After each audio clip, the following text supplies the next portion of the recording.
C'était il y a 6 ans. J'avais 41 ans et je me battais contre une maladie sournoise. Les médecins parlaient de complications, de pronostics réservés. Moi, j'étais épuisée. Mon corps lâchait, petit à petit. Un soir, dans ma chambre d'hôpital, tout a basculé. J'ai senti une pression dans ma poitrine, puis plus rien. Comme un relâchement. Et soudain, le silence.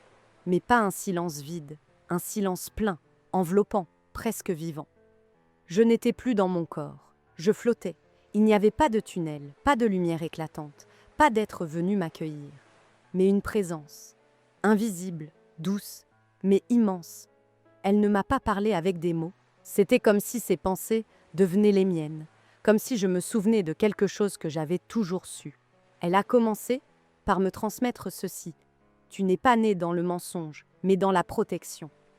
Cette phrase a résonné profondément. J'ai compris qu'on m'avait caché des choses depuis mon enfance, sur mes origines, ma famille, des secrets que j'avais toujours pressentis sans pouvoir les nommer.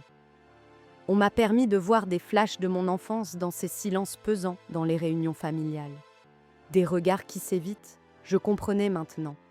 On m'avait menti peut-être pour me préserver, ou peut-être par lâcheté. Mais cette présence me disait que la vérité n'est jamais une menace, c'est un éveil. Je voulais savoir qui elle était. Était-ce un guide, mon âme supérieure, une entité divine? Mais la réponse m'a été donnée d'une autre manière. Ce que je suis importe peu. Ce que tu es, voilà ce que tu es venu retrouver. Et là, j'ai ressenti une vérité nue. J'étais un esprit ancien, passé par de nombreuses vies. Mon âme était à un stade de reconnaissance, celui où l'on doit cesser de fuir les autres.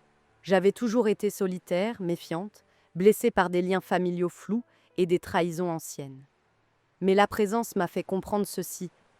Les humains s'isolent par peur. Ils se battent par manque de mémoire. Mais vous êtes un seul corps, une seule lumière fragmentée. Puis est venue une révélation bouleversante. Il n'y a pas de faute plus grande que de se rejeter soi-même. La culpabilité est une corde que l'on tend à son cou. Apprendre à s'aimer soi-même est le plus grand des amours. Et qui de mieux que toi pour reconnaître tes qualités? Vous êtes tous venus sur terre pour apprendre, pas obéir.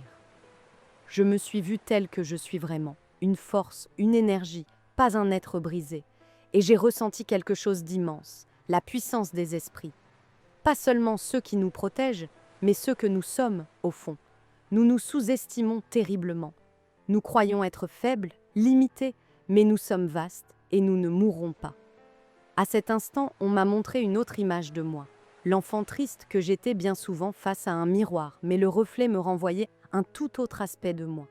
J'étais souriante et apaisée. J'ai voulu savoir pourquoi on me révélait tout cela à cette période de ma vie, la quarantaine, alors que je vivais avec tout ce poids depuis mon enfance. On m'a fait comprendre que c'était un passage obligatoire me concernant.